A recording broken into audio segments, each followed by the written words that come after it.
ఎయిర్పోర్టులపై Adani group 1,00,000 కోట్ల రూపాయలు పెట్టుబడి. గౌతమ్ అదానీ నేతృత్వంలోని అదానీ గ్రూప్ రాగల 5 ఏళ్లలో ఎయిర్పోర్టులపై 1,00,000 కోట్ల రూపాయల పెట్టుబడులు పెట్టాలని యోచిస్తుంది. ఈ విషయాన్ని గౌతమ్ అదానీ చిన్న కొడుకు అదానీ ఎయిర్పోర్ట్స్ డైరెక్టర్ జీత్ అదానీ వెల్లడించారు.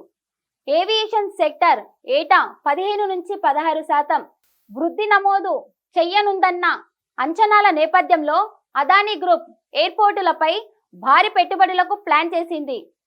అదానీ గ్రూప్ ఈ నెల 25న నవీ ముంబై ఎయిర్పోర్టులో కమర్షియల్ ఆపరేషన్స్ ప్రారంభించనుంది.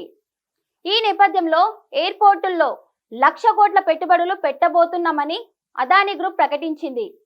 ఈ ఎయిర్పోర్టును నవీ ముంబై ఇంటర్నేషనల్ ఎయిర్పోర్ట్ లిమిటెడ్ అభివృద్ధి చేసింది. నవీ ముంబై ఇంటర్నేషనల్ ఎయిర్పోర్ట్ లిమిటెడ్ లో అదానీ గ్రూప్ కు 74% వాటా ఉంది.